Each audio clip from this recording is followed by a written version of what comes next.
Baru normal jamnya. Oke. Bismillahirrahmanirrahim. Assalamualaikum warahmatullahi wabarakatuh. Selamat malam semuanya. Salam kenal. Assalamualaikum warahmatullahi wabarakatuh. Oke. Nah, sebelum saya mulai nih, saya jelaskan dulu kelas apa yang kita ikuti ini dan apa saja materi pembelajarannya. Jadi, kali ini kita akan mengikuti kelas konten kreator dengan skema kelas dengan skema konten kreator. Jadi kita akan ambil 5 pertemuan mulai dari ini. 5 hari ke depan kita akan belajar di waktu yang sama. Masing-masing itu ada tahapan pembelajarannya dan semua pembelajaran ini tuh diambil berdasarkan SKKNI. Kalau ada yang belum tahu, ya SKKNI adalah Standar Kompetensi Kerja Nasional Indonesia dan di SKKNI itu yang menjadi rujukan untuk nanti kita ujian untuk mengambil sertifikasi konten kreator yang akan diterbitkan oleh BNSP, Badan Nasional Sertifikasi Profesi. Nah, sertifikat ini bersifat eh, eh, cukup sakral juga ya, dan karena dikeluarkan oleh negara, dia memiliki kop Garuda juga, gitu, memiliki nomor MIT juga, sebenarnya ada juga gelar profesinya, dan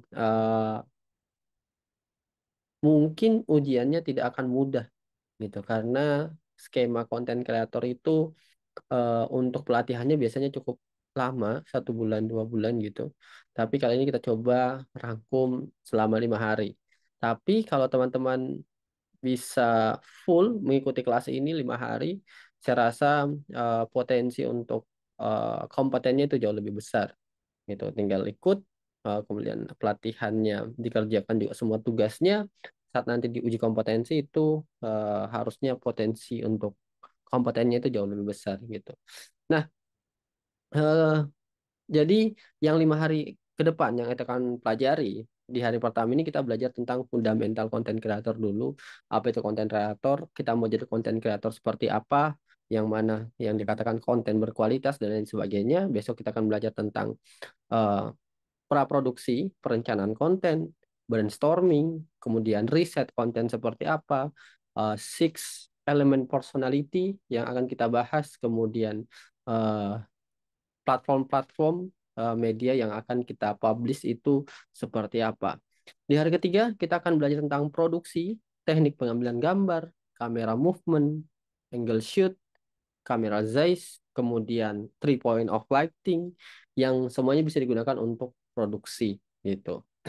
Em, di hari ketiga, saya akan mengajarkan tentang pasca produksi, gitu, tentang teknik editing, tapi bukan tentang tools dari satu alat ya, bukan dari satu aplikasi maksud saya, bukan tools ini untuk motong, ini untuk nyambung video, ini buat transisi, enggak. Itu saya ngajarkan berdasarkan pengalaman saya di dunia sinematografi atau film gitu.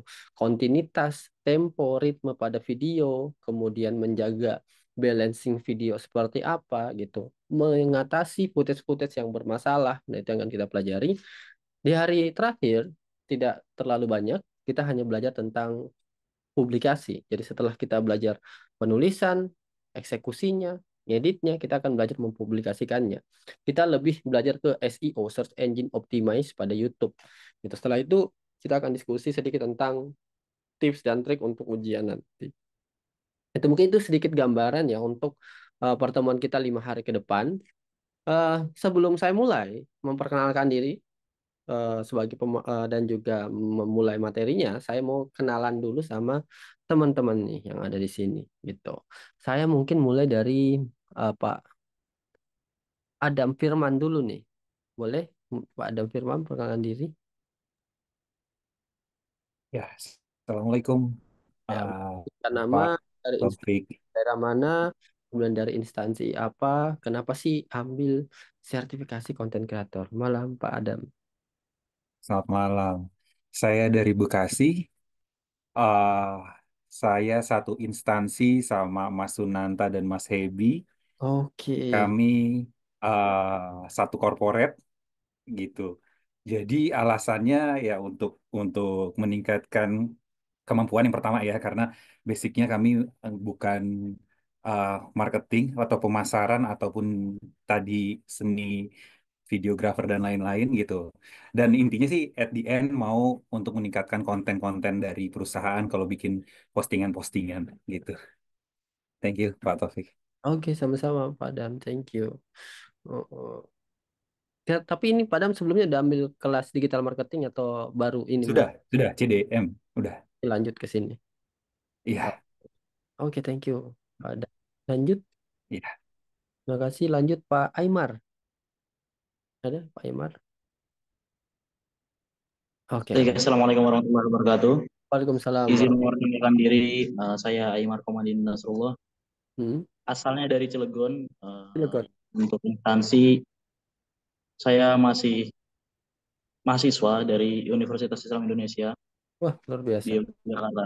Ya, jadi untuk mengikuti kelas karena untuk kebutuhan meningkatkan skill dan juga kebutuhan korporat juga sih, Kak. Oh, oke, keren banget. Masih mahasiswa udah ambil sertifikasi nih, keren. Thank you, Kak Aymar. Lanjut ke Kak Faris. Ada Kak Faris? Ya, Ya, silakan Kak. Assalamualaikum warahmatullahi wabarakatuh. Selamat malam. Nama saya Faris dari Jakarta Selatan. Hmm. Alasan saya ikut untuk mengisi waktu luang aja sih sebenarnya. Hmm. Aktivitasnya apa nih Kak Faris? Ak- Saya ambil freelance. Oke, ngerjain freelance. Hmm. Oke. Hmm. Thank you, salam kenal Kak Faris. Hmm. Berikutnya ke Hebi. Halo Kak Hebi,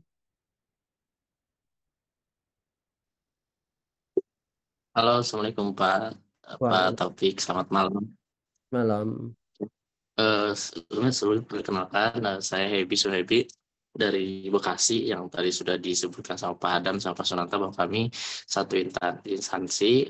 Alasan untuk mengikuti sertifikasi ini tadi untuk mengetahui apa saja yang belum kami ketahui karena selama ini kan kita mengerjakan di perusahaan itu tentang membuat konten atau itu apakah sudah sesuai, apakah masih jauh karena masih banyak yang harus saya pelajari sih untuk di konten kreator ini. Terima kasih Pak. Oke, semoga nanti bisa terimplementasikan. Thank you, Pak Hebi. Berikutnya Pak Rusli Ahmad.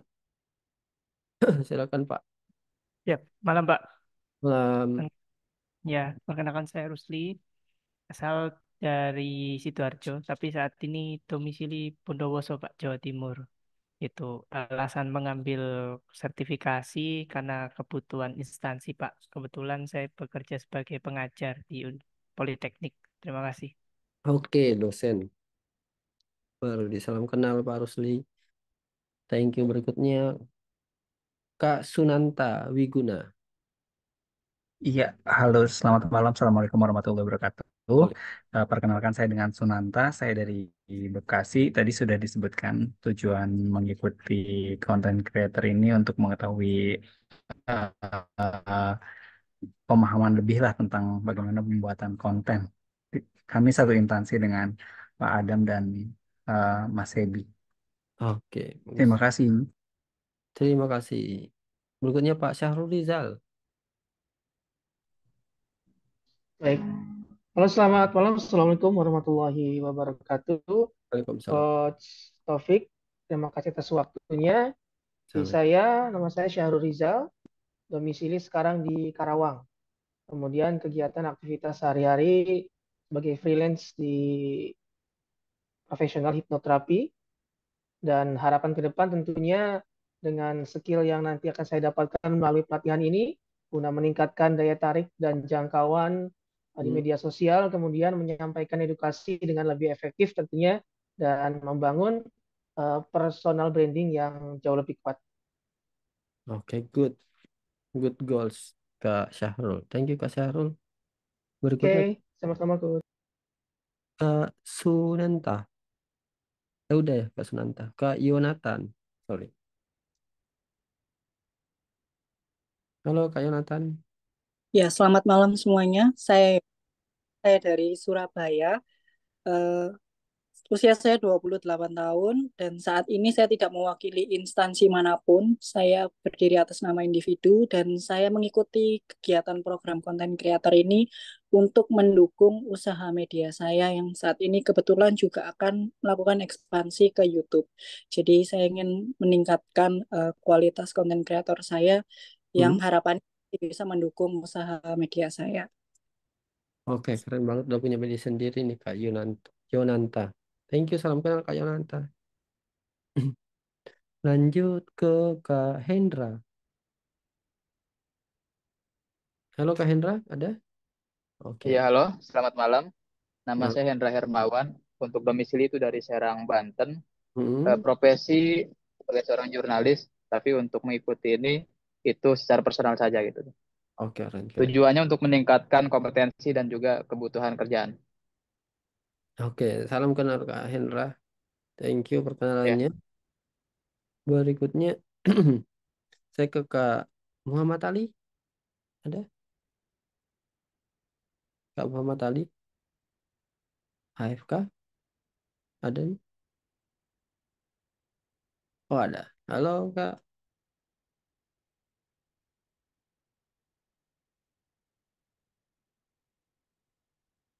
Mic-nya belum di open. Saya request. Oke, udah. Assalamualaikum warahmatullahi wabarakatuh. Waalaikumsalam warahmatullahi wabarakatuh. Saya Muhammad Ali. Saya PNS, Pak. Oke. Jadi mau menambah keterampilan aja untuk membuat konten. Mudah-mudahan bisa berguna untuk eh, tugas-tugas harian seperti itu. Makasih. Oke, keren sekali Pak Ali. Semoga ya bisa nanti pelatihan ini meningkatkan konten dan meningkatkan kualitas juga nih di instansinya Pak Ali. Thank you. Berikutnya Muhammad Reza. Ada? Ya, eh, Oke, Assalamualaikum warahmatullahi wabarakatuh. salam. Perken- Perkenalkan saya Herza. Saya bekerja di kantor perwakilan Bank Indonesia Sumatera Utara sebagai swaklola sosial media. Adapun tujuan saya mengikuti kegiatan ini adalah untuk meningkatkan dan memahami proses konten yang lebih baik sehingga membentuk brand yang mungkin bukan brand ya, lebih ke BI itu instansi non profit, tapi kita kan kadang-kadang kalau edukasi datanya tuh banyak ya. Nah, saya pengen belajar maksudnya kayak mana membahasakan bahasa data yang rumit jadi lebih simpel dan sesuai dengan audien yang kita targetkan gitu sih. Ah, Lebih Mengedukasi. kurang. Ya, mengedukasi ya. Tetap edukasi, cuman kadang-kadang ada data kan kita based on data ya. Hmm. Jadi itu yang pengen kita pelajari. Yuk, makasih. Oke, keren banget. Sumut ya. Ini baru baru banget minggu lalu mentor box eh, Bener. sama ini. Iya, Berarti ya. ada Mas Herzanya ya di situ. Oh iya, saya kebetulan di hari pertama aja waktu di bagian kegiatan itu kan anak Genbi ya, Mm-mm. mahasiswa yang kita kasih beasiswa, Mm-mm. kita juga bantu untuk sertifikasi supaya mereka lebih siap di dunia kerja, harapannya gitu. Dan pilihannya ke mentor box gitu. Oke, keren sekali.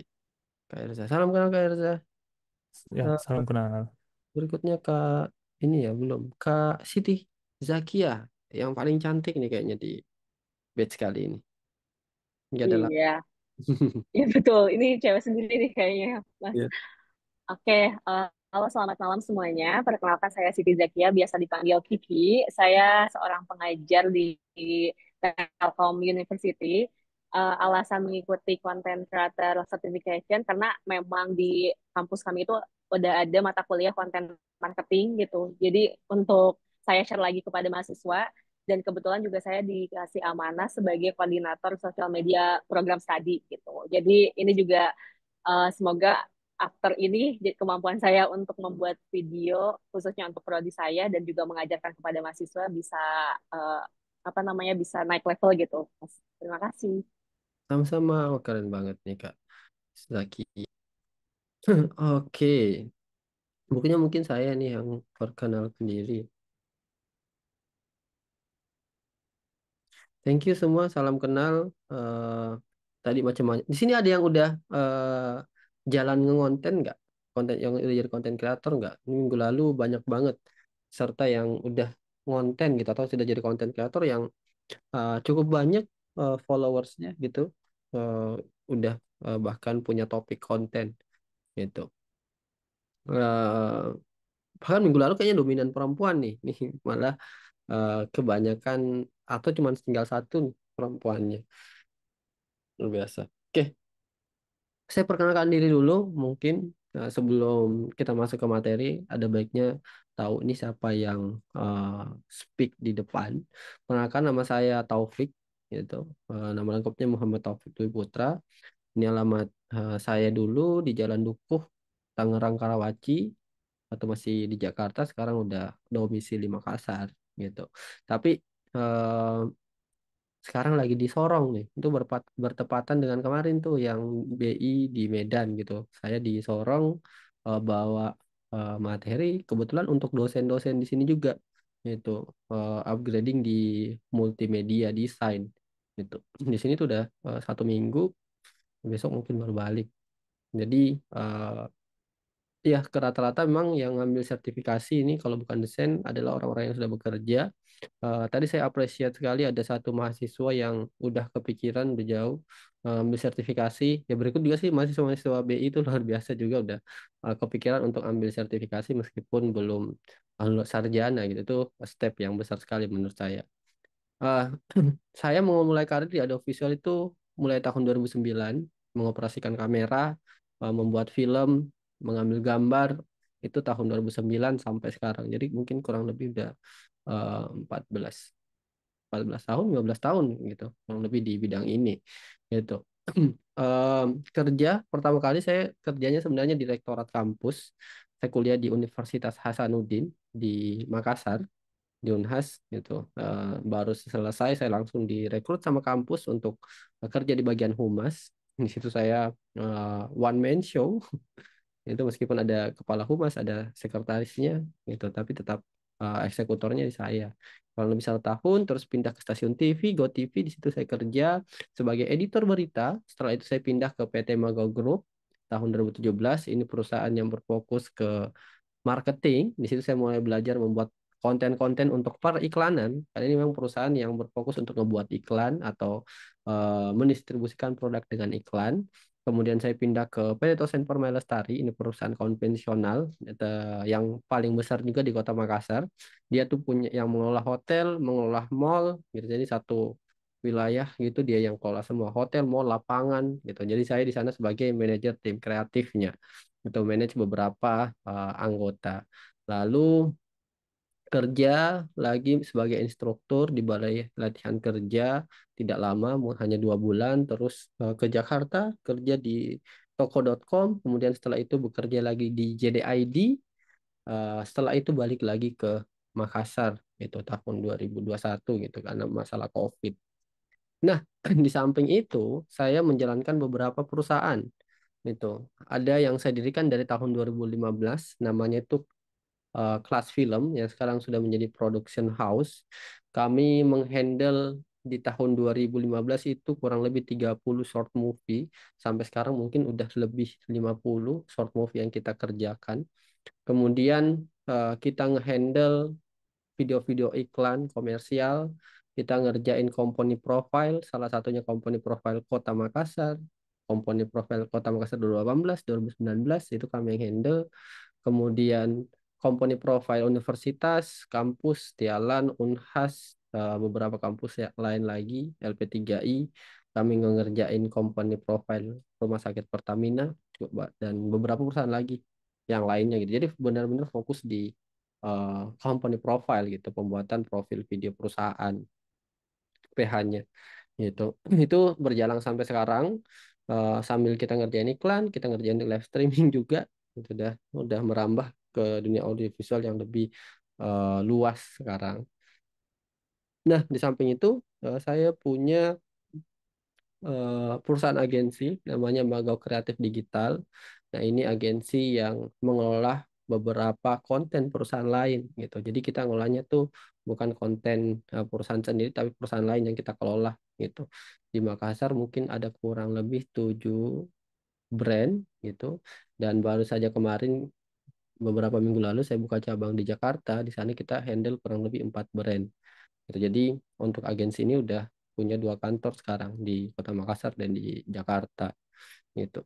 Dan eh, salah satu yang kita handle ini adalah Mentor Box ini yang eh, apa kita ikutin sekarang gitu. Jadi ini salah satu klien kami yang kita kerjakan gitu, yang masih satu holding company dengan kita.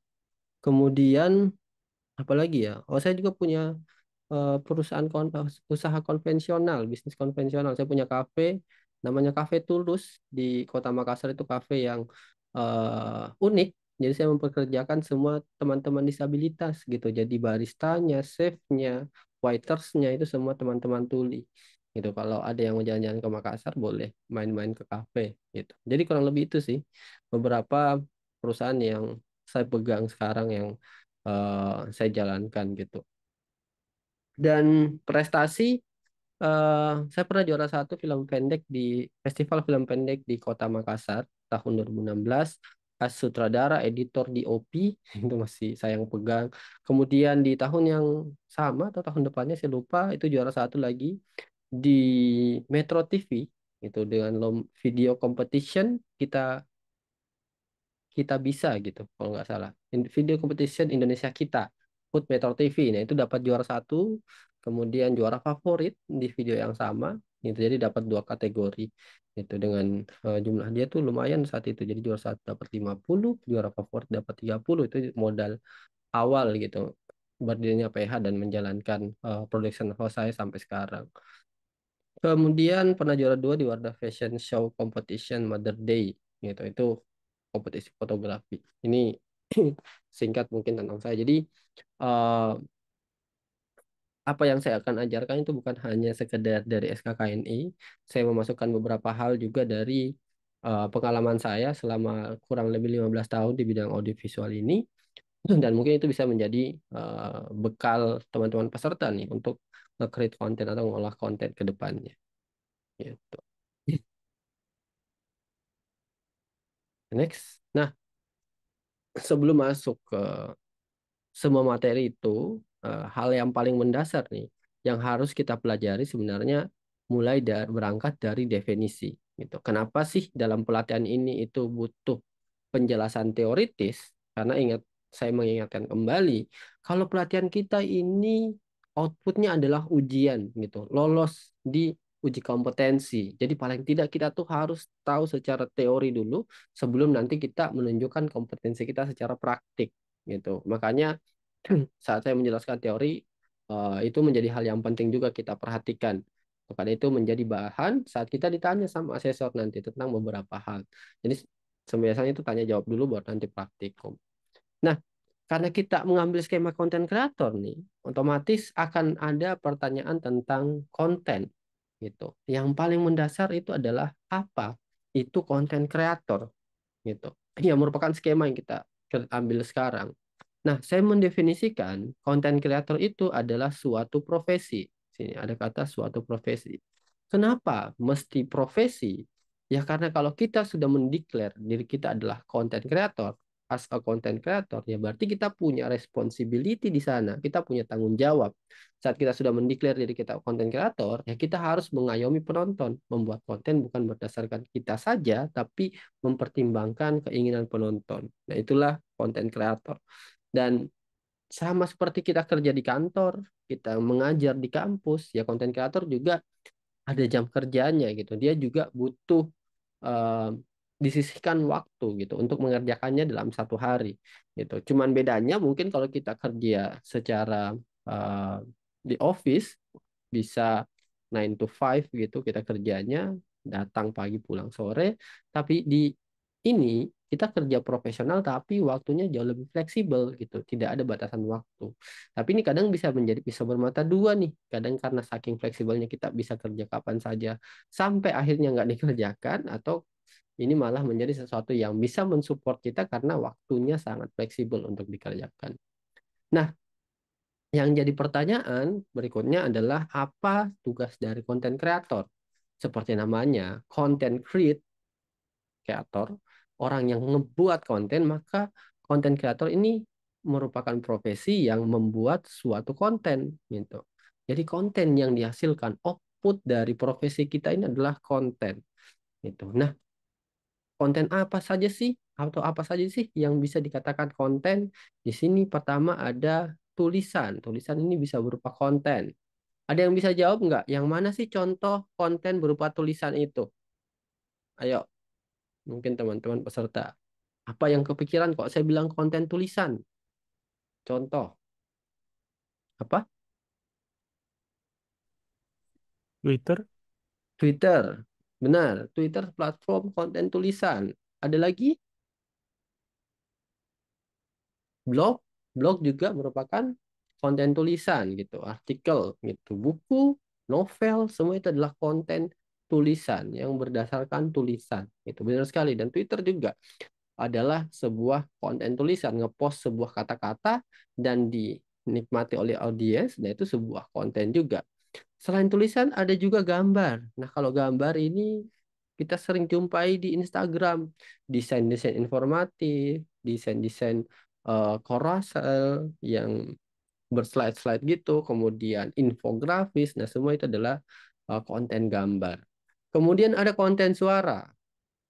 Kalau konten suara apa nih? Ada yang mau jawab? Konten suara. Apa contoh konten suara nih? Audio podcast. Audio podcast, benar. Kalau kita berlangganan mendengarkan Spotify misal atau Noise, itu kan semua adalah konten-konten suara gitu yang bisa berupa musik, podcast, voice over. Nah, itu semua adalah konten suara. Dan terakhir yang paling kompleks yang paling sering kita jumpai sekarang adalah konten video. Kenapa saya bilang kompleks? Karena di video itu sudah mencakup sebuah tulisan, sudah mencakup sebuah gambar, bahkan sebuah suara juga ada di dalam sana. Gitu. Nah, terus apa nih yang membatasi kalau sebuah tulisan itu adalah konten, gambar itu konten, suara itu konten, video itu konten? Itu batasannya ada di isinya. Yang isinya, saya lanjut definisinya, yang isinya bisa berupa informasi atau hiburan gitu. Aduh. Jadi isinya tuh bisa informasi, bisa hiburan gitu. Nah, kembali ke studi kasus Twitter tadi yang dibahas di awal. Kalau Twitter itu juga merupakan konten. Kok bisa sih hasil tweet itu dikatakan konten? Nah, kenapa bisa? Kalau batasannya di sini adalah informasi dan hiburan, selama tulisan yang kita post atau teks yang kita post itu bisa menghibur orang lain atau bisa memberikan informasi kepada orang lain, nah itu sah-sah aja kita mengatakan hal tersebut konten.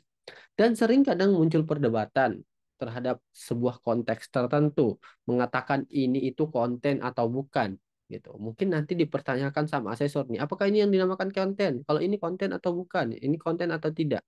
Gitu. Nah, konten ini kalau konteksnya tadi harus menghibur dan memiliki informasi atau menghibur, itu yang menjadi subjeknya adalah audiens. Yang menentukan hal tersebut konten atau bukan konten adalah audiens atau penikmatnya. Jadi bisa saja A mengatakan ini konten, B ini mengatakan itu bukan konten. Contoh misalnya eh, kemarin beberapa saya lupa kemarin atau beberapa tahun yang lalu ada orang yang ngepost video di YouTube, itu isi videonya tuh dia bengong selama 12 jam kalau nggak salah 6 jam atau 12 jam dia bengong gitu. Jadi dia ngerekam diri dia lagi bengong itu duduk bengong lihat kamera. Nah, jadilah perdebatan apakah ini bukan konten nih, ini pembodohan, ini bukan konten dan lain sebagainya. Nah, tapi kalau selama ada orang yang merasa terhibur, nah mungkin saya juga ini salah satu orang yang terhibur dengan hal tersebut, nah itu bisa bisa saja dikatakan konten. Itu karena saya terhibur nih dengan orang bengong 12 jam dan itu memberikan saya informasi kalau oh ternyata ada loh orang bisa bengong selama itu. Gitu. Nah, saya bisa mengatakan itu konten, tapi di sisi lain ada juga yang merasa tidak terhibur dengan itu, tidak juga mendapatkan informasi dari hal tersebut. Dan saat dia mengatakan hal tersebut bukan konten, nah itu sah-sah saja. Itu karena batasan dari konten itu adalah hal tersebut buat informatif kah atau hal tersebut menghibur kah? Jadi itu dua poinnya. Nah, saya lanjut di definisinya untuk dinikmati oleh para audiens gitu. Jadi subjeknya itu selalu audiens. Kita nge-create konten, mau itu tulisan, suara, atau gambar, karena yang menilai hal tersebut adalah konten atau tidak adalah audiens, jadi pastikan hal tersebut benar-benar menghibur atau informatif. Nah, gimana Kak kita bisa memverifikasi hal tersebut informatif atau menghibur? Ya paling tidak hal tersebut menghibur diri kita sendiri dulu atau menjadi hal yang informatif bagi diri kita sendiri gitu. Jadi paling tidak saat kita posting ada satu nih yang mengakui konten tersebut, yaitu diri kita, bahwa hal ini adalah konten gitu. Nah, kemudian konten tersebut akan diperlihatkan kepada publik dengan didistribusikan melalui media digital seperti Instagram lah, YouTube, TikTok, Facebook gitu. Nah, karena tadi saya sebutkan yang mengakui hal tersebut konten konten tersebut konteks tersebut konten atau bukan adalah audiens, maka kita butuh platform yang bisa mengkoneksikan konten tersebut kepada orang-orang gitu. Jadi kita butuh Instagram nih agar orang bisa ngelihat konten tersebut hingga dia mengakui, oh ini yang dibuat Pak Taufik adalah konten. Kita butuh TikTok, kita butuh YouTube untuk bisa memvalidasi hal tersebut adalah konten atau tidak.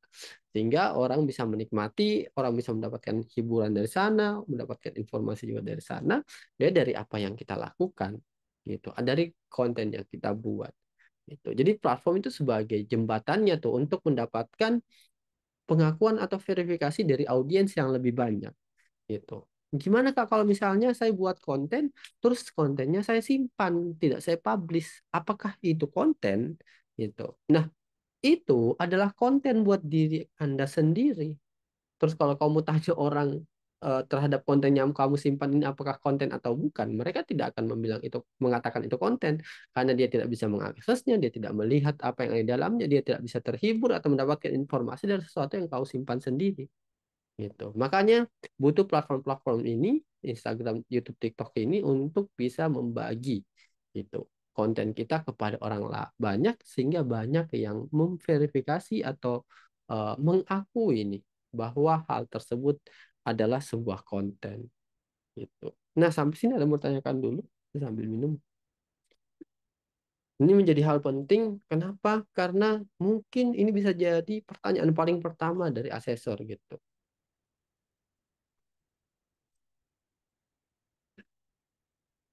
Dan kalau kita mau memastikan nih ujian kita bisa lulus, yang paling pertama kita tonjolkan adalah eh, pemahaman kita nih di awal gitu. Jadi kalau kita ujian ya kasih tahu tuh dari awal gitu. Oh, saya ini paham banget dengan konten kreator. Caranya seperti apa? Jelaskan tadi definisi konten dari apa yang saya sampaikan. Saat kita bisa bicara banyak, menjelaskan banyak hal dengan sangat terperinci, saya rasa asesor tidak punya alasan banyak untuk menanyakan hal-hal lain. Saat kita sudah menjelaskan hal itu secara kompleks dan dia meyakini, kan asesor tujuannya adalah mengasesmen, memastikan bahwa orang tersebut kompeten atau tidak. Kalau satu jawaban bisa membuat asesornya itu yakin kalau kalian kompeten, dia tidak perlu mempertanyakan lagi hal-hal lain sebenarnya. Jadi cukup itu aja. Oh, bagus nih jawabannya, dia menjawab secara kompleks gitu, detail gitu. Kayaknya saya tidak perlu nanya hal lain. Kita langsung ke tahap berikutnya. Tapi kalau kita jawabnya misalnya apa itu konten kreator, terus kita jawab orang yang membuat konten, yaitu hanya mentranslate konten kreator gitu. Jadi orang yang membuat konten. Nah, dia akan bertanya lagi, konten seperti apa? Apa sih itu konten? Apa batasannya konten? Konten bla bla bla bla bla bla. Sampai akhirnya kita diberikan pertanyaan yang tidak kita kuasai gitu. Kenapa ya? Karena pelatihan ini hanya 5 hari gitu. Kita tidak bisa memaknai semua makna dari konten itu. Jadi sebelum kita ditanyakan beberapa hal yang membuat kita terlihat tidak tahu, maka lebih baik kita menunjukkan kepada asesor bahwa kita tahu, kita paham gitu. Jadi eh, jadi kita terlihat tahu gitu dan asesor bisa yakin bahwa kita paham atau tidak gitu. Oke.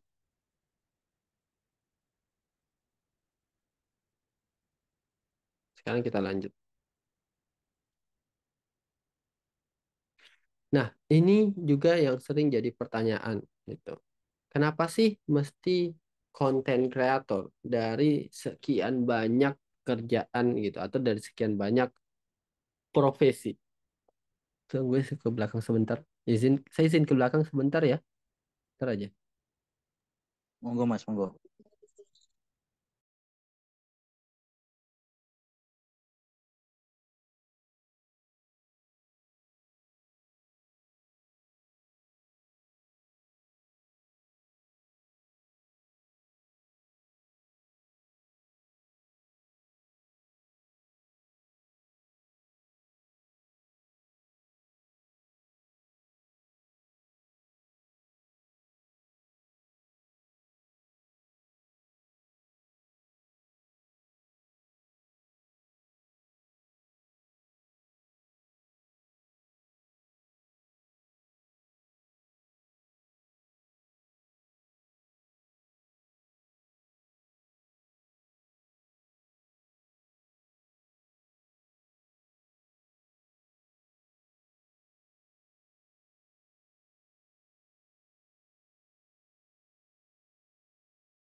Oke, maaf ya. Habis dari belakang. Nah, oke, lanjut. Kenapa sih konten kreator gitu? Ini mungkin sebenarnya pertanyaan yang sudah terjawab sendiri sama teman-teman dengan mengambil kelas konten kreator ini gitu. Masing-masing udah punya alasan tadi disebutkan juga kenapa mau jadi konten kreator gitu dan apa harapannya setelah menjadi konten kreator. Nah, di sini saya buat ringkasan tentang 10 alasan kenapa sih orang mau menjadi konten kreator atau lebih ke benefit konten kreator itu apa saja. Nah, yang pertama menjadi famous, terkenal. Ini menjadi hal yang lumrah diinginkan oleh orang-orang yang menjadi konten kreator. Menjadi terkenal bukan sesuatu yang Negatif kalau bisa kita manfaatkan dengan baik, menjadi terkenal itu bisa membangun trust orang-orang terhadap kita. Itu membangun kepercayaan orang terhadap kita. Dengan kita dikenal banyak orang, maka orang akan lebih mudah mempercayai kita gitu. Karena kita ditahu nih sama banyak orang. Kan kalau orang tuh yang misterius, nggak ditahu identitasnya, nggak tahu dari mana asal usul dan lain sebagainya, orang kan pasti ragu nih sama dia. Tapi kalau udah terkenal, udah ditahu nih asalnya dari mana, tinggal di mana, siapa aja temannya dan lain sebagainya, ya kita jadi percaya dia. Gitu. Jadi kita bisa paling tidak mempercayakan satu hal nih kepada personal tersebut. Gitu. Itu mungkin jadi satu alasan menjadi terkenal. Berikutnya, mudah dapat kolaborasi atau kerjasama. Ini sebenarnya linear dengan poin pertama, menjadi terkenal. Dengan menjadi terkenal ya kita mudah dipercaya, tadi saya bilang, sehingga brand instansi itu mau kolaborasi dengan kita, mau kerjasama dengan kita, gitu, mau berbagi ilmu dengan kita misalnya, gitu. Terakhir, ketiga ada legacy atau warisan. Ini mungkin sesuatu yang eh, terdengar unik ya, kenapa bisa konten kreator punya warisan, gitu. Nah, mungkin saya analogikan sederhana tuh kalau di dunia nyata nih, kalau kita mau buat warisan, itu kita beli tanah misalnya, gitu. Seluas-luas mungkin, biar warisan kita juga besar. Jadi luar tanahnya tuh harus luas banget, gitu. Baru kita wariskan. Nah, kalau di dunia digital, kurang lebih sama juga tuh. Kita membangun eh, followers, membangun subscriber, itu memperluas tanah kita juga di dunia digital. Sehingga semakin banyak followers, semakin banyak subscriber, value dari konten atau account yang kita buat itu bisa semakin tinggi. Sehingga bisa kita jual bahkan. Begitu. Jadi saya juga bahkan pernah membeli beberapa akun itu untuk dijalankan tuh akunnya. Dan itu nilainya tidak murah. Itulah kenapa sebuah account atau sebuah personal itu bisa memiliki warisan dunia digital gitu dengan membangun jaringan digitalnya gitu. Salah satunya dengan meningkatkan followers atau subscriber. Berikutnya menjadi panutan gitu. Menjadikan kita terkenal ya pasti akan banyak orang yang memperhatikan tingkah laku kita. Apa yang kita lakukan itu pasti akan jadi sorotan orang-orang gitu. Jadi dengan terkenal sedikit banyak akan ada orang yang menjadikan kita itu sebagai acuannya atau panutannya. Dan itu penting gitu untuk kita juga menjadi penonton, bisa memberikan arahan, bisa memberikan saran juga kepada orang lain gitu. Itulah kenapa akhirnya mungkin ada brand tuh yang mau masuk ke kita, terus kita nge-endorse gitu atau eh, mensupport brand tersebut gitu, menyarankan brand tersebut kepada orang lain gitu. Karena kita udah jadi panutan nih terhadap beberapa orang yang nge-follow kita di sosial media. Mudah dapat sponsor, itu mungkin masih sama berkorelasi lah dengan poin kedua, kolaborasi dan kerjasama. Orang mau berkolaborasi dengan kita, bekerja sama dengan kita, ya brand juga bentuk kerjasamanya juga ada yang berupa sponsor masuk memberikan kita sebuah brand, iklankan brandnya, mempromosikan brandnya, kemudian brand tersebut membayar kita terhadap promosi atau campaign tersebut. Itu untuk promosi. Yang keenam, nah ini nih beberapa yang banyak berharap bisa seperti ini. Mudah dapat aktif dan pasif income. Jadi dengan membuat konten, kita bisa dapat pasif income yang terus-menerus yang datang terus gitu. Jadi kita nggak ngapa-ngapain, uangnya tetap masuk. Itu di poin keenam.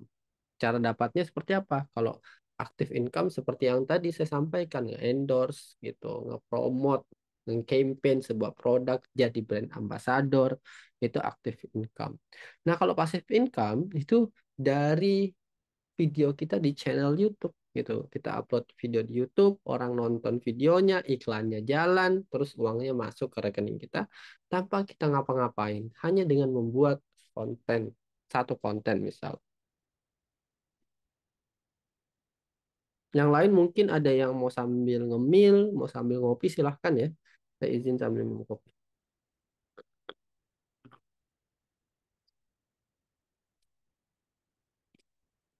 Nah, sini udah cukup larut soalnya, udah jam 10.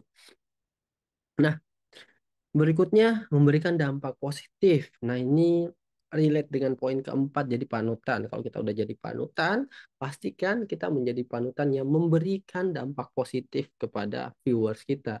Gitu, agar bisa viewers kita juga bisa melakukan hal-hal baik, bisa menilai hal-hal baik dari yang kita miliki atau yang kita lakukan. 8, mengasah passionmu. Gitu. Nah, kalau passion ya, saya sendiri merasa kalau passion itu sangat luas gitu. Jadi bukan hanya satu konteks saja tuh passion. Eh, Bisa dibilang passion saya dulu mungkin bukan soal digital marketing atau public speaking gitu, tapi seiring berjalannya waktu saya melakukan hal tersebut, akhirnya saya suka dan sekarang merasakan kayaknya passion saya di sini gitu. Jadi passion itu bukan sesuatu yang akhirnya ngebatasin kita gitu. Buat passion itu menjadi potensi kita untuk bisa melakukan di banyak hal gitu. Kalau kita merasa senang dengan membuat konten, senang ngambil gambar, ya jadikan itu eh, hal yang kita sukai. Itu yang jadikan hal tersebut passion kita yang bisa mendatangkan income tuh dari passion tersebut. Eh, Kemudian 9, karirnya meningkat. Nah, ini mungkin jadi pertanyaan, di mana sih ada jenjang karir seorang content creator? Emangnya ada manajernya kah? Ada bosnya kah? Enggak, gitu. Kenapa ya? Karir content creator itu ditentukan dari jumlah followers dan subscribernya. Jadi red card-nya itu dari dua hal tersebut. Dia udah di follow berapa orang atau dia di subscribe oleh beberapa account. Itu untuk eh, karirnya meningkat gitu. Jadi nilai kita atau red card kita juga semakin tinggi dengan semakin banyaknya orang yang follow gitu atau nge-subscribe channel kita. Terakhir, kerjanya fleksibel dan fun. Ini sudah dibahas di awal tadi. Ya, dengan kita fleksibel, kita lebih fun, itu saya yakin banget kita harusnya jauh lebih nyaman ngerjain ini gitu. Kita nggak perlu ditekan jam kerja. Kita bisa ngerjain kapan aja. Ditambah lagi harusnya ini menjadi hal menyenangkan saat itu merupakan passion kita gitu. Yang jadi masalah kadang kalau waktunya fleksibel jadi ngerjainnya nanti-nanti aja, nah, akhirnya gara-gara sudah deadline dikerjain waktunya mepet, akhirnya nggak fun lagi ngerjainnya. Itu akhirnya kita ngerasain capeknya aja. Terus setelah jalan ya malah nggak ada yang view, nggak ada viewersnya gitu. Itu sebaiknya sangat dihindari. Oke, kita lanjut. Nanti kalau ada yang mau bertanya, boleh ya langsung bertanya aja, santai aja. Kalau saya mah nggak usah tunggu sesi tanya jawab. Nah, berikutnya saya akan ngebahas tentang jenis konten. Jenis konten, tadi kita udah sebutkan beberapa gitu dan banyak sekali jenis konten. Tapi kenapa ya SKKNI atau Standar Kompetensi Kerja Nasional Indonesia itu menekankan banget nih di konten video?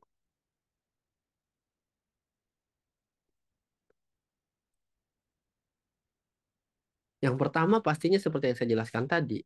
Karena ternyata konten video itu mencakup segala konten-konten yang lain gitu. Seperti konten tulisan gitu. Jadi, sorry. Jadi kalau kita sebelum produksi, sebelum ambil gambar, kita buat skenario dulu, kita buat konsep dulu, kita nulis dulu nih sebuah cerita.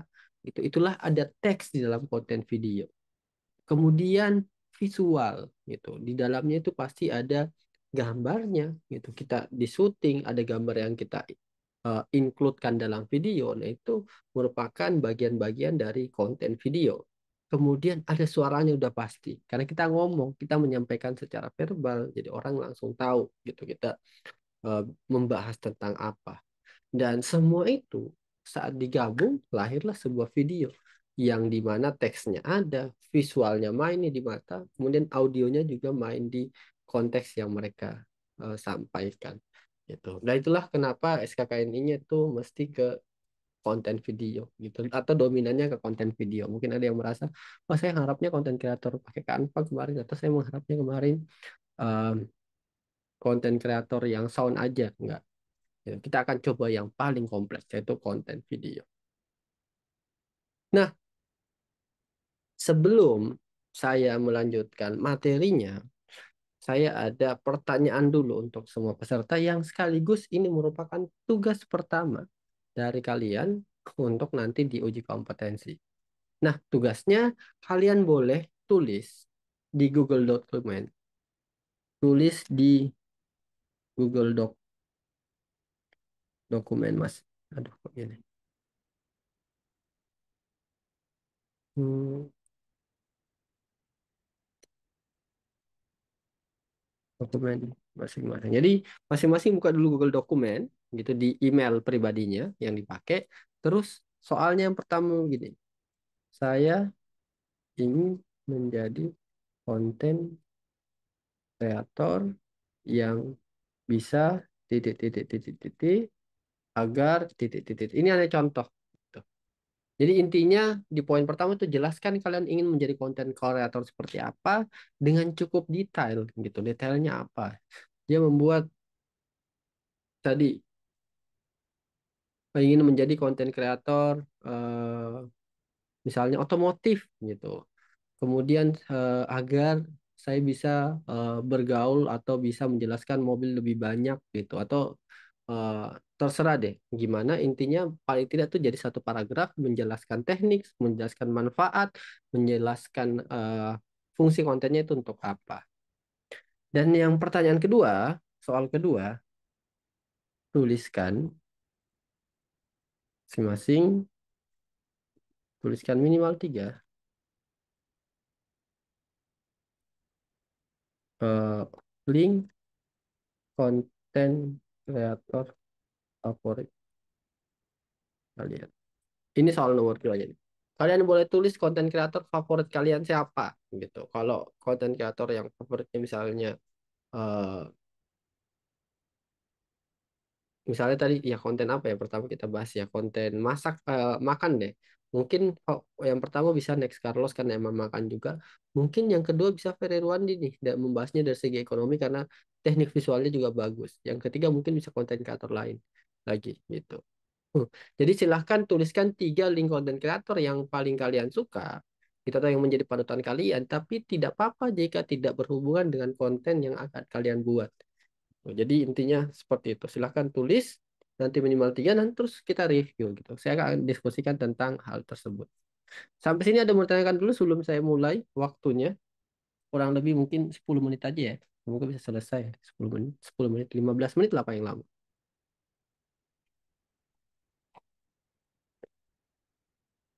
Aman ya? Boleh verifikasi aman? Nanti kalau sudah selesai, link Google dokumennya, paste ke sini.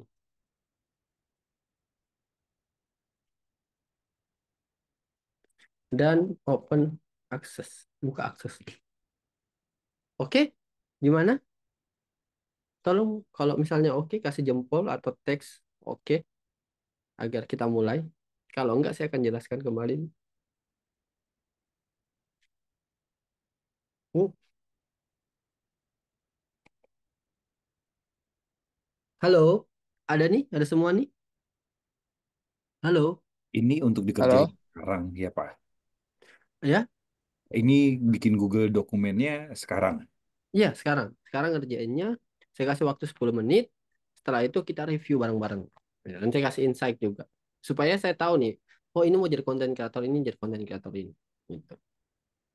Nanti Oke. link Ya, dokumennya paste di sini. ya, Mas mau nanya untuk yang poin satu itu apa aja ya selain tadi saya ingin menjadi content creator, terus tadi manfaatnya, Oke, tujuannya atau apa saja? Oke. saya mau jadi konten kreator yang membahas tentang makanan-makanan daerah dengan teknik pengambilan sinematik seperti konten kreator A dan poin dari konten yang saya buat itu agar orang teredukasi terhadap makanan-makanan daerah yang mungkin belum terpublish dengan baik dan orang tahu tuh manfaat dari makanan daerah dan bisa paling tidak punya gambaran terhadap rasanya gitu. Jadi langsung kompleks tuh. Terus kita langsung tahu tujuannya apa sehingga kontennya nanti tuh selalu di eh, benang merahnya gitu, di rulesnya gitu. Tujuan kita apa dan itu yang dicapai. Satu itu Kak Siti. Kak Zaki ya. Oke, gimana? Oke, Mas. Oke. Oke, kalau begitu kita mulai saja. Ini kira kirimnya pas jam 10 di sini. Di sana mungkin baru jam 8, jam 7 bahkan. Silahkan dikerjakan 10 menit dari sekarang. Kalau ada mau bertanya, silahkan on mic ya.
Masih bisa deh. Pura-pura manggil weh.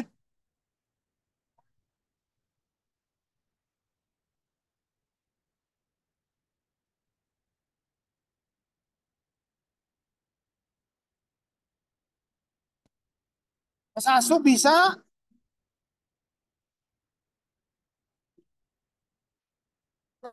Bisa tuh. Arahnya kayaknya jero.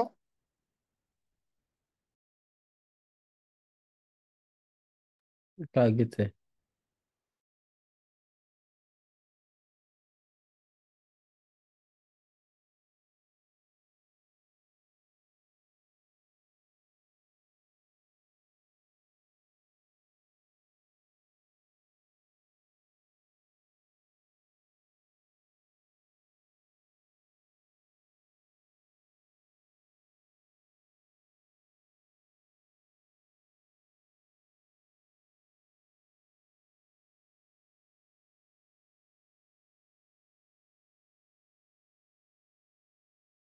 Kalau ada yang selesai, boleh dikirim.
Mas kayaknya udah bisa lanjut aja, Mas. Udah lebih dari 10 menit.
Oke,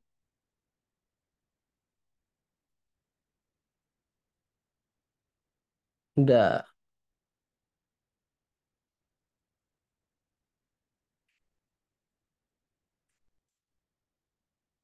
Oke, dari ada suara belum mulai ya. Sorry, sorry.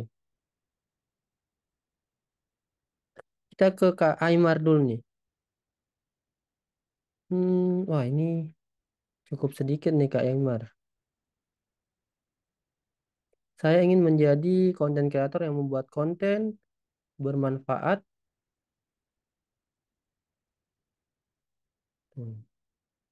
Konten bermanfaat banyak masyarakat terutama di bidang pariwisata dan bidang keagamaan untuk menjangkau audiens dakwah yang lebih banyak. Oke, mungkin bisa lebih dispesifikkan nih Kak Aymar tentang kontennya. Kak Yonata, kita lihat lagi. Tugas saya ingin menjadi konten kreator bisnis dengan style seperti Raymond Chin. Oke. Agar bisa berbagi perjalanan pengalaman dalam merintis bisnis mulai dari kuliah hingga sekarang. Oke. One Big, Raymond Chin, Andrew Santoso. Oke, bisa banget nih untuk menjadi konten kreator bisnis.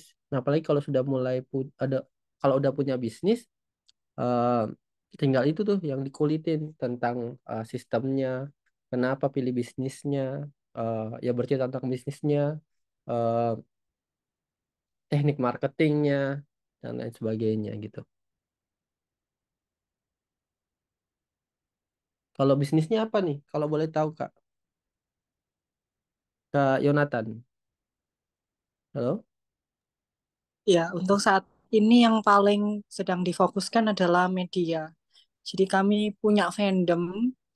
Kalau Hmm? orang biasanya kan pikirnya kan fandom itu kan nggak bisa menghasilkan ya, nggak bisa generate revenue ya. Hmm. Karena fandom ini kan kebanyakan orang yang punya hobi tapi nggak punya uang kayak gitu. Hmm. Jadi ya ini sih saya mau berbagi pengalaman saya gimana sih caranya membangun bisnis media berbasis fandom yang bisa mengenerate revenue bahkan sampai bisa menggaji 10 karyawan. Oke. Ini dari iklan ya, berarti ya? Betul, Media. dari dari collaboration, partnership, dari merchandise, ya seperti fandom-fandom biasanya lah ya. Oke, keren banget Kak Yonatan. Nah, saya dulu pernah juga sih kayak gitu ngerjain iklan media buat portal berita dari Betul. artikel gitu. Jadi mesti update setiap hari Ya, artikelnya kan. betul. Biar SEO-nya naik. Iya, betul. Oke, keren sekali Kak Yonatan. Oke, iya benar sekali kalau ini seperti Lemon Chin, eh, keren sih animasinya. Kemudian kalau Lemon Chin kayaknya satu poin dari dia tuh cara ngomongnya juga yang cepat, kompleks Betul. ya, padat. Public bagus. Public speakingnya yang bagus. Oke, thank you Kak Yonatan, keren banget. Saya ke yang lain ke Kak Siti Zaki ada ini. Satu lagi sebelum saya lanjut. Saya ingin menjadi konten kreator dalam bidang self-develop, membahas tentang pengembangan diri, mindset positif, kebiasaan positif, motivasi, dan inspirasi. Poin konten yang dibuat agar audiens termotivasi dengan konten-konten yang dibagikan, teknik pengambilan video dalam konten ini pembuatan konten yang akan in-frame dan menggunakan teknik public speaking agar menarik audiens yang menonton konten tersebut, konten self-develop yang dibuat bertujuan agar membantu audiens memperbaiki potensi mereka, memperbaiki kualitas hidup, dan menciptakan mindset positif. Oke, kita lihat ininya, konten kreator favoritnya.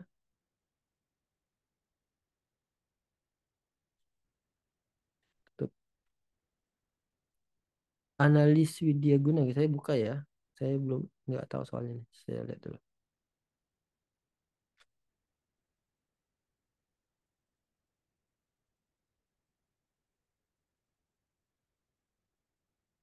Oke, kita buka satu. Oh, mesti ini deh. Rekersnya.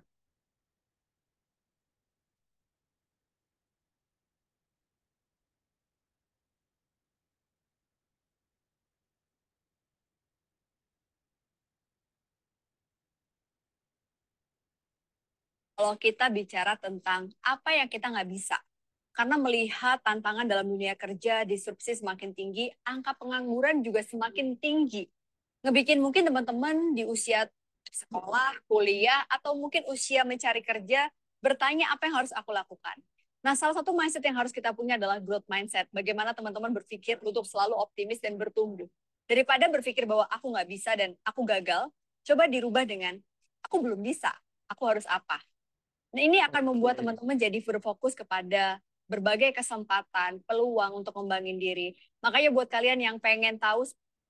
Oke, satu lagi nih. Vina mau Diana. Oh ini, I see, I see.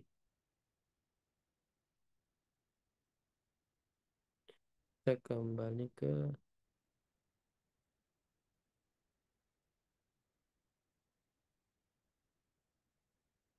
Oke, ini keren sih Kak untuk Kak Siti Zakiyah nih. Ya beberapa memang kayaknya yang sedang populer itu tentang hal-hal yang memotivasi gitu, apalagi untuk problem-problem yang kekinian gitu.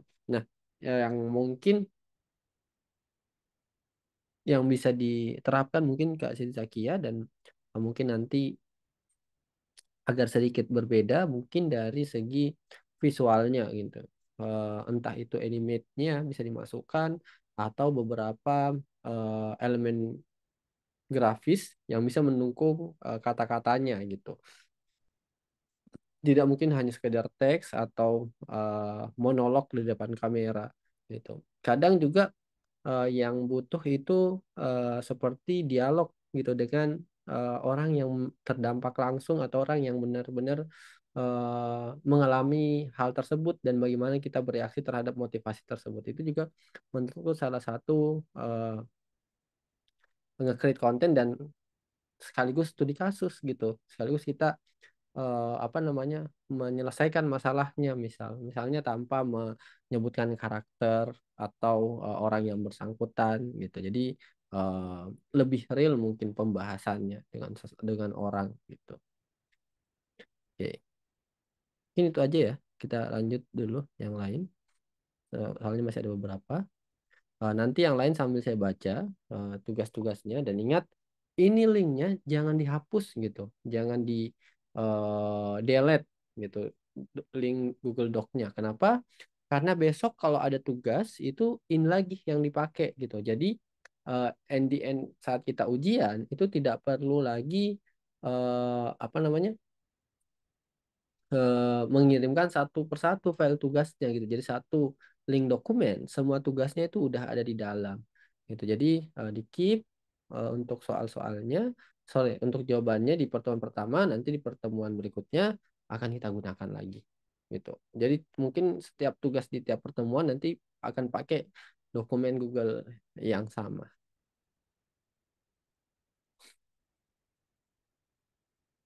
Nah, berikutnya nih, content drive the people action. Satu hal yang mungkin perlu kita tahu bahwa ternyata konten itu sangat berdampak terhadap audiensnya. Di sini ada beberapa konten kreator yang bisa kita lihat. Ada David Gadget In, ada Ferry Irwandi, ada Dimas The Meat Guy, kemudian ada beberapa gambar-gambar desain visual yang bisa mempengaruhi audiens yang melihat. Mungkin saya bahas satu-satu nih dari yang pertama David Gadget In. Nah, content drive the people action itu maksudnya adalah bagaimana sebuah konten yang kita ciptakan akhirnya bisa membuat seseorang mengambil keputusan A atau keputusan B gitu. Sehingga eh, orang tersebut mengambil sikap gitu atau akhirnya bertindak dari satu konten yang kita buat. Nah, itu yang dimaksud bagaimana konten sekarang mempengaruhi seseorang. Nah, seperti yang tadi saya bilang, David Gadget In itu menurutku konten kreator yang sangat berpengaruh di era sekarang. Bahkan beberapa orang memutuskan membeli sebuah gadget itu kadang setelah nonton reviewnya David Gadget In dulu. Karena David Gadget In itu nge-review produknya, menyampaikan apa yang dia tahu secara jujur.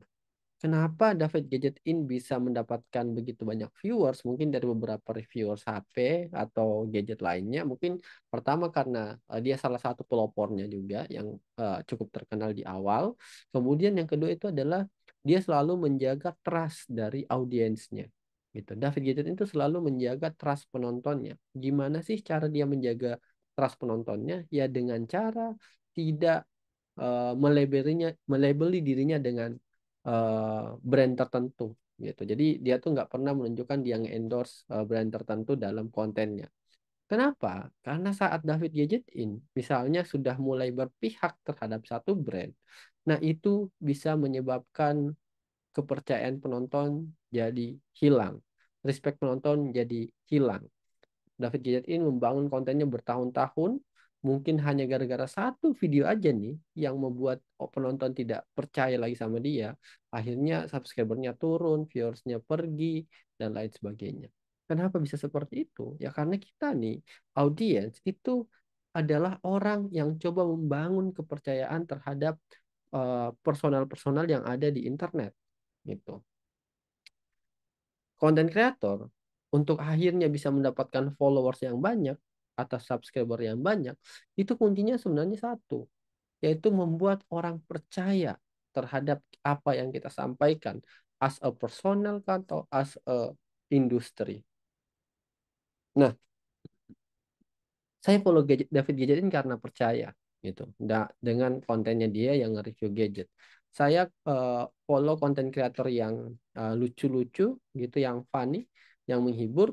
Ya karena saya percaya bahwa konten kreator tersebut bisa menghibur saya gitu. Joke saya tuh dan konten kreator tersebut sama gitu. Sehingga eh, itu yang menjadi reason utama gitu.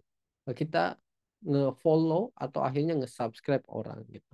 Saya misalnya suka juga bermain game gitu. Ada beberapa game yang saya mainin terus saya akhirnya subscribe beberapa konten kreator game ya karena saya percaya dia tuh jago di gamesnya misal. Jadi itu sih poin utama dari seorang konten kreator adalah nge-build trust kepada audiens yang belum tentu kita kenal gitu dan bahkan tidak kita kenal sama sekali. Nah, itu adalah PR besar dari konten kreator gitu. Bukan hanya sekedar membuat konten yang menarik atau konten yang sinematik, tapi menimbulkan trust kepada audiens. Nah, di sini ada juga konten kreator Ferry Irwandi. Ini kenapa saya masukkan? Karena saya termasuk orang yang akhirnya tuh senang belajar ekonomi makro itu dari konten beliau gitu. Dia itu bisa ngedrive saya untuk akhirnya mencintai sesuatu dan tertarik pada suatu hal. Sama juga yang di bawah nih, Dimas The Meat Guy. Kenapa saya masukkan? Karena saya tuh gara-gara nonton kontennya, one day saya bisa pergi keluar makan steak gitu sendirian. Itu hanya gara-gara ngiler nih lihat konten-kontennya beliau. Gitu. Jadi konten kreator tuh secara tidak langsung benar-benar bisa mempengaruhi kehidupan audiensnya gitu, subscribersnya atau followersnya. Caranya gimana? Ya pertama itu harus trust dulu. Kita percaya dengan si konten kreatornya dulu. Kemudian saya masukkan mungkin di sini spanduk ada seafood ramen. Kenapa seafood ramen yang saya masukkan di sini? Ya karena ini salah satu juga nih gimana konten itu ngedrive seseorang hanya dari sebuah gambar. Misalnya ada seafood, mungkin saat jam makan siang kantor kita keluar bingung nih mau makan apa gitu. Makan apa ya siang ini? Terus tiba-tiba ada spanduk gede seperti ini di depan mata, terus ada gambar makanannya. Itu kita langsung kepikir, wah kayaknya hari ini makan seafood ramen aja deh. Gitu ya. Karena kita tergoda oleh kontennya gitu, sama desainnya, oleh gambarnya atau visualnya. Akhirnya kita eh, mengarah ke satu hal tersebut. Atau sebuah menu di sini. Eh, Bisa dilihat ada menu, terus ada beberapa makanan nih dalam menunya. Ada burger, ada juice, dan lain sebagainya. Nah, bisa dilihat bahwa sebenarnya ini adalah teknik ke drive gitu atau mengarahkan audiens. Seperti saya punya kafe, saya tidak meletakkan semua makanan atau minuman itu dalam menunya, hanya beberapa saja. Tujuannya apa? Untuk ngedrive orang tuh. Akhirnya untuk memilih satu makanan yang margin keuntungan saya paling besar. Gitu. Atau bukan yang paling enak gitu. Atau yang paling untung gitu kalau orang beli ini. Dan itu dia gitu. Jadi menunya di sini hanya beberapa aja ditunjukkan nih burgernya, kemudian minumannya gitu, agar orang tuh langsung milih, ah saya pilih minuman yang ini aja deh, yang ada di gambar. Gitu. Kenapa? Karena gambarnya itu interaktif gitu, gambarnya itu menarik gitu, minumannya itu terlihat lezat gitu, atau terlihat enak, makanya terlihat lezat gitu. That's how gimana konten bisa ngedrive action seseorang gitu. Yang harus kita lakukan tentunya yang paling pertama adalah ngebangun trust dulu gitu. Orang harus percaya dulu terhadap konten yang kita buat.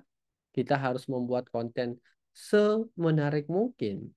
Untuk tujuannya apa? Menarik audiens dulu. Setelah kontennya itu menarik audiens, ya kita buat orang percaya. Jadi bukan hanya sekedar berfokus ke menarik audiens saja, tetapi orang juga harus terpercaya terhadap kita as a person yang ngebuat konten tersebut.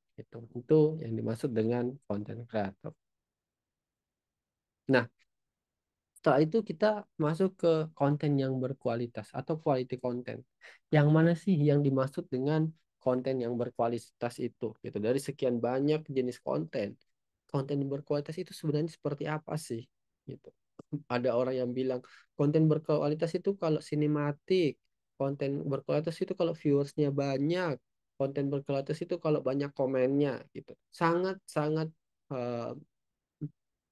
variatif ya orang menilai sebuah konten yang berkualitas dan tidak berkualitas itu seperti apa. Nah, tapi menurut saya konten yang berkualitas itu hanya butuh 3 elemen ini untuk dikatakan satu konten itu berkualitas. Karena kalau 3 elemen ini nggak ada, mau sebagus apa itu pun itu konten, menurut saya itu menjadi hal yang tidak berkualitas gitu. Pertama, right content, konten yang benar gitu. Seperti yang saya bahas tadi, kalau yang paling utama yang harus kita perhatikan dalam membuat konten itu adalah menjaga trust audience, menimbulkan kepercayaan audiens kepada kita as a person. Itu adalah right content gitu. Dengan menyampaikan konten-konten yang benar. Sebelum kita menyampaikan kontennya, kita riset dulu gitu. Kita perhatikan dulu apa yang disampaikan, apa eh, apa namanya konteks-konteksnya gitu. Kita melakukan beberapa perbandingan dulu terhadap konten atau sesuatu data yang mau kita sampaikan gitu. Kita riset lebih mendalam sumbernya dari mana dan lain sebagainya gitu. Sehingga jadilah konten yang benar, jadilah konten yang tepat berdasarkan pengetahuan-pengetahuan dasar kita dan berdasarkan hasil riset yang panjang nih. Tujuannya apa? Agar bisa kita sampaikan kepada audiens bahwa ini tuh bukan rekayasa, ini tuh bukan hoax, ini bukan kesalahan. Gitu. Ini ada sumbernya. Ini dan kita bandingkan dari beberapa sumber. Gitu. Jadi yang membuat konten tersebut benar memang harus butuh pendalaman riset dulu, gitu, agar kita benar-benar bisa berbicara kepada audiens terhadap eh, berbicara kepada audiens terhadap konten yang kita sampaikan gitu. Apakah itu benar atau tidak? Mau kita jago sinematiknya, mau kita jago public speakingnya, tapi konten yang kita sampaikan itu bukan hal yang benar atau tepat, terlepas kita tahu atau tidak itu benar atau tidak. Nah, orang tidak akan trust sama kita. Orang tidak akan menganggap kontennya berkualitas karena isinya hanya kebohongan misal. Gitu. Jadi konten yang benar atau yang tepat itu merupakan salah satu standar utama. Konten tersebut dikatakan berkualitas. Kemudian engage audience gitu. Gimana sih reaksi audiens? Bagaimana audiens berinteraksi terhadap konten kita gitu. Dengan konten yang bagus harusnya audiens itu berinteraksi gitu. Ada interaksi di sana. Entah dia nge-like, entah dia komen dan lain sebagainya. Semakin banyak like dan komen gitu itu bisa menjadi standar konten tersebut menjadi konten yang berkualitas gitu. Karena akhirnya terjalin sebuah komunikasi atau interaksi dari sebuah konten yang kita bahas ke audiens-audiens kita yang udah nge-follow atau subscribe kita. Kalau konten sekedar konten dan tidak ada interaksi di sana, ya kita seperti entertain aja gitu, tidak bisa bertukar pikiran, tidak bisa berpendapat, tidak bisa memberikan kritik atau saran. Tapi selama ruang tersebut terbuka dan orang berdiskusi di konten yang kita buat, nah itu menurutku sudah menjadi satu poin tentang konten yang berkualitas. Apalagi sekarang banyak sekali ya franchise yang atau brand yang lahir itu dari interaksi audiens dengan konten kreatornya. Biasanya si konten kreator yang sorry si apa namanya audiens tuh yang ngasih saran kepada konten kreatornya untuk coba buka usaha ini atau coba seperti ini dilakukan gitu. Coba nanti review ini dan lain sebagainya. Gitu. Terakhir didistribusikan di channel yang tepat gitu atau media yang tepat. Mau kontennya itu bagus, mau itu akhirnya banyak yang komen, tapi didistribusikan bukan di tempatnya. Nah, itu juga satu masalah tuh. Misalnya konten dewasa atau konten remaja diposting di platform yang banyak anak kecilnya gitu. Itu juga satu problem gitu. Akhirnya yang engage itu bukan target pasar kita gitu ya, anak kecil aja yang menghujat misalnya.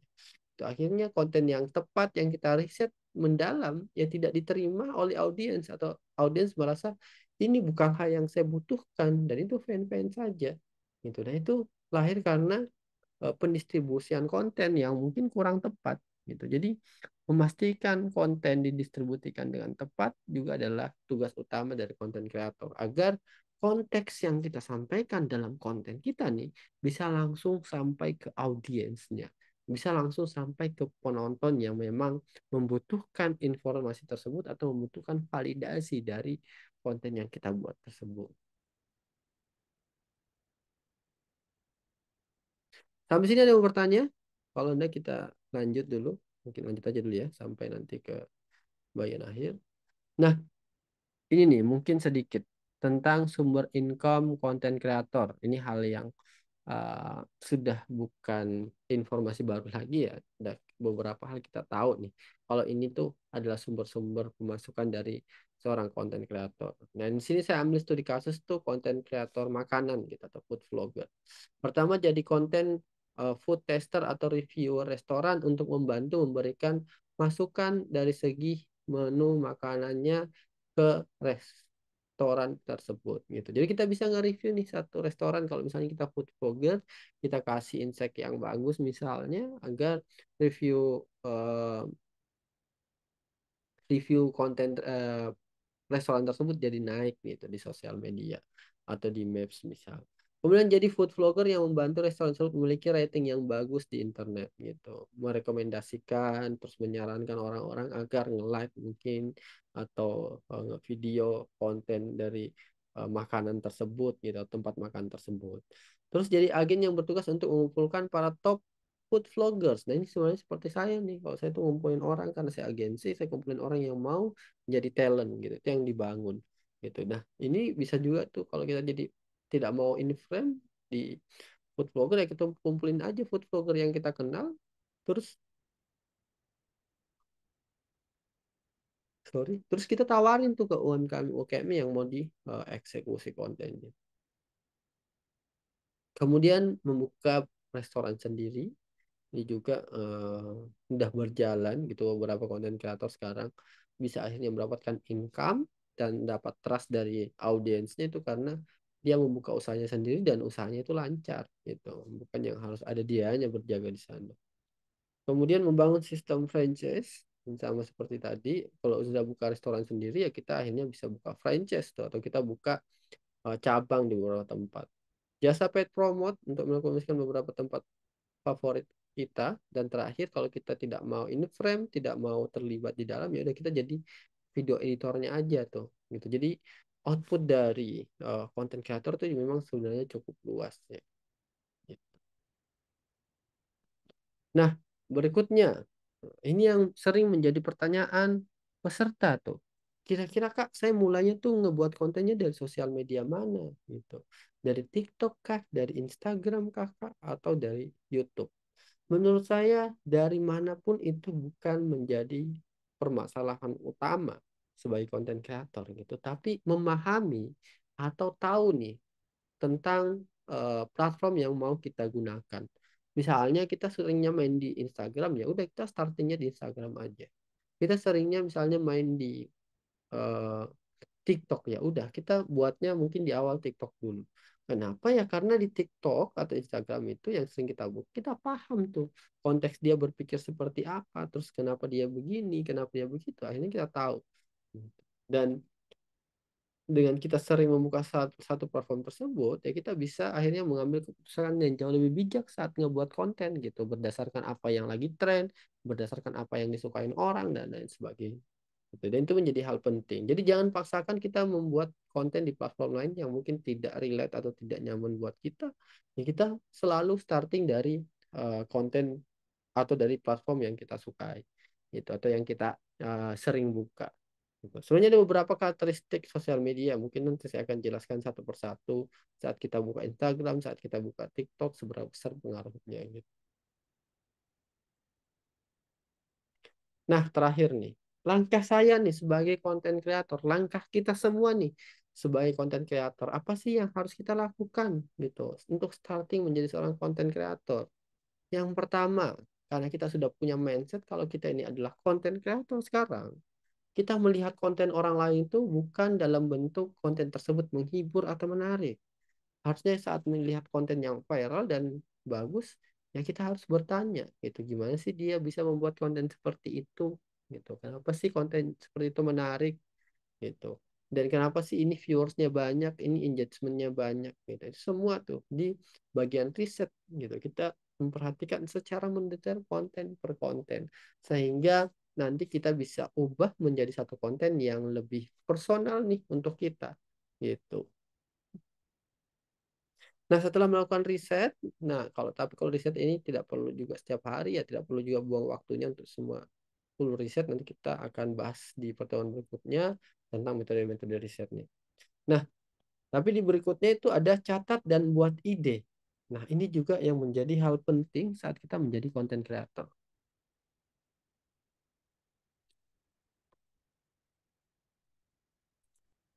Sorry. Jadi saat kita udah ngeriset kan kita punya data nih, data tentang konten-konten yang kita riset. Dan datanya tuh mau diapain? Apakah disimpan aja? Tidak. Nah, di bagian ini adalah bagaimana kita bisa membuat data tersebut menjadi bentuk yang lebih visual gitu, menjadi bentuk yang lebih menarik gitu. Kalau di eh, apa namanya dunia produksi. Jadi semua yang kita tulis itu pasti punya eh, tema gitu dan benang merah yang bisa kita terapkan di konten yang telah kita buat gitu atau yang lebih personal buat kita. Jadi setelah kita riset, tentukan satu hari itu kapan, terus kita buat skenario tuh di konten plan tadi. Kita buat, kita catat, bla bla dan sebagainya. Akhirnya kita jadi tidak takut untuk masuk ke langkah ketiga, yaitu produksi. Itu karena kebanyakan orang yang merasa tidak mau produksi atau malah produksi bukan karena malah setupnya atau nggak punya alatnya. Kebanyakan karena merasa, Kak, saya tidak punya ide untuk membuat konten gitu. Padahal sebenarnya konten itu selama kita riset dengan tepat, kita perhatikan, kita rewrite lagi atau tulis kembali itu pasti kurang lebih sama aja tuh membuat konten atau menulis. Gitu. Oke, sekarang kita masuk ke sesi berikutnya. Ini masih ada waktu kurang lebih 5 menit. Mungkin ada yang mau bertanya, kita masuk ke sesi tanya jawab, silahkan.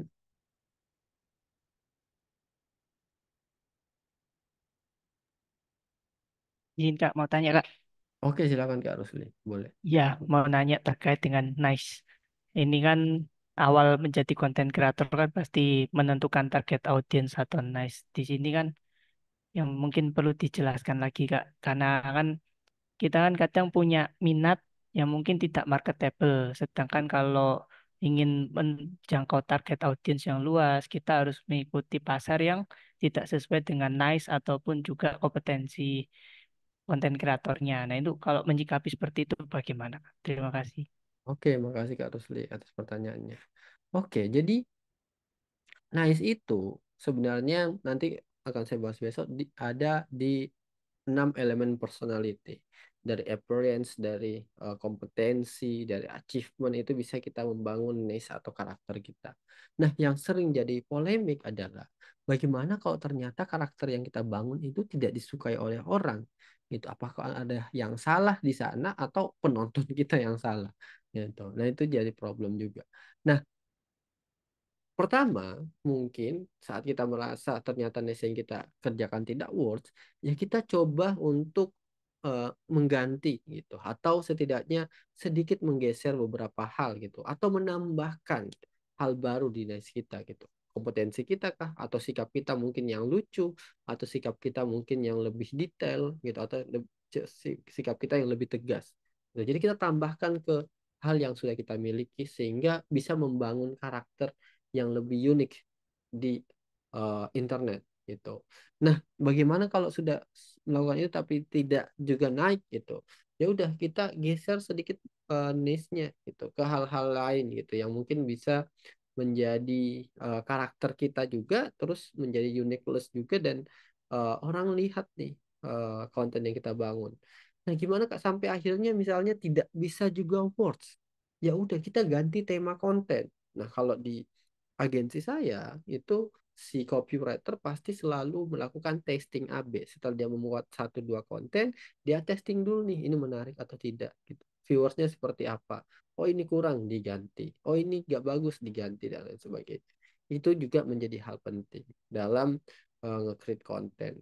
Nah, contoh nih ya, hampir semua konten kreator yang kita nonton sekarang itu niche-nya bukan yang paling pertama itu bukan yang sekarang dia jalankan gitu. Atau kontennya itu bukan konten yang paling pertama dia jalankan sekarang sampai sekarang gitu. Contoh dari Corbuzier gitu. Kalau ingat konten pertamanya Deddy Corbuzier kan isinya semua kalimat-kalimat motivasi atau marah-marah semuanya. Penonton bahas ini, bahas itu dan lain sebagainya. Terus pindah ke Triangle gitu, dia punya series. Kemudian akhirnya sekarang ke podcast gitu. Jadi dia melakukan testing dulu, ini worth atau tidak, viewernya bagus atau tidak, terus dia ganti sehingga sekarang kita kenalnya dari Corbuzier itu seorang podcaster gitu dibanding bahkan pesulapnya yang membuat dia menjadi terkenal juga di awal gitu. Jadi tidak ada yang salah dengan mengganti niche agar bisa menyesuaikan dengan penonton. Yang menjadi masalah itu adalah saat kita misalnya ubah niche, kita ubah semua juga, kita ubah pembahasan, kita ubah konten, kita ubah penyampaian, jadi kita benar-benar kehilangan karakter. Jadi jangan sampai seperti itu juga. Harus ada karakter yang unik yang harus kita bawa terus-menerus saat kita ngubah niche kita agar orang tetap bisa notice itu adalah karyanya kita. Kalau ada yang tahu tuh ada konten kreator yang naruh bebek karet di atas kepalanya, nah itu caranya dia tuh membuat jadi unik. One day dia bukan membuat konten yang dialog lagi, misalnya monolog tanya jawab gitu dengan orang lain juga yang memerankan misalnya. Tapi kalau dia taruh bebek di atas kepala, kita langsung ingat, oh ini kerjaan brand A, brand B. Gitu. Jadi kurang lebih seperti itu. Jadi tidak ada yang perlu ditakutkan dengan mengubah niche. Tidak ada yang perlu, tidak ada yang salah untuk mengubah bentuk konten atau topik konten. Itu yang salah kalau misalnya itu sudah tidak bagus, tidak worth, tapi terus dikerjakan gitu. Jadinya bukan lagi mengerjakan secara maksimal, tapi lebih ke pengharapan gitu, berdoa biar konten kita mendapatkan viewers yang banyak. Gitu mungkin Kak.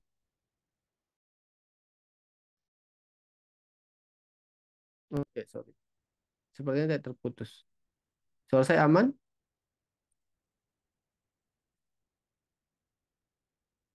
Tes, tes. Halo? Gimana suara saya aman? Halo?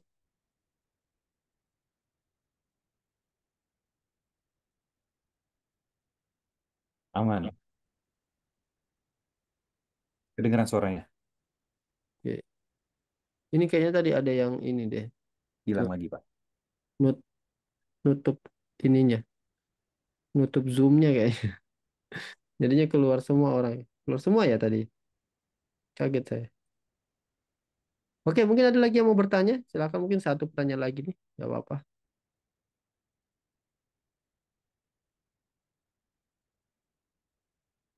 Halo?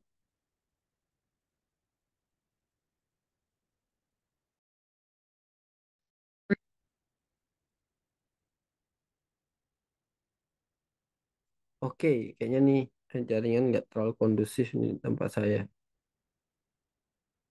Agak putus. Eh, untuk hari ini mungkin udah jam 11 juga. Di sana kayaknya masih jam 9 ya, ada yang jam 10. Dan saya udah overtime banget. Eh, sini udah jam 11. Untuk sesi tanya jawabnya nanti saya pindahkan besok di sebelum mulai kelas, saya buka sesi tanya jawab dulu. Mungkin ada yang mau bertanya, kita extra time aja besok membahas mungkin permasalahannya mungkin di kantornya, masalah engagement, masalah IP atau masalah konten pribadinya kenapa ndak works. Saya open aja kita diskusi di awal sebelum kelasnya mulai. Untuk hari ini mungkin saya cukupkan dulu sampai di sini. Saya mohon maaf mungkin jika ada kekurangan atau kesalahan teknis tadi beberapa sampai ada yang keluar dan koneksinya juga sempat lost. Tapi saya harap apa yang saya sampaikan hari ini atau dan apa yang kita kerjakan pada hari itu bisa diterapkan, bisa sampai ke audiens dengan baik eh, sehingga mungkin bisa menghasilkan konten atau bentuk yang lebih menarik juga nih dari masing-masing peserta. Oke, sekian saja ya. Saya tutup untuk pelatihan hari ini. Terima kasih untuk waktunya semua. Terima kasih untuk pertanyaan dan insight-nya. Ini sangat membuat saya juga termotivasi nih dari beberapa yang bertanya. Semoga kita akan bertemu lagi besok, akan membahas tentang konten riset, juga brainstorming, gimana menghasilkan ide, juga tadi ada six elemen personal yang bisa kita terapkan nih di konten-konten kita. Sekian dari saya, terima kasih, selamat melanjutkan aktivitas semua, selamat beristirahat, sampai bertemu lagi besok hari. Thank you semuanya. Mohon maaf kalau ada yang saya Ya, kurang. Assalamualaikum warahmatullahi wabarakatuh. Waalaikumsalam. Makasih.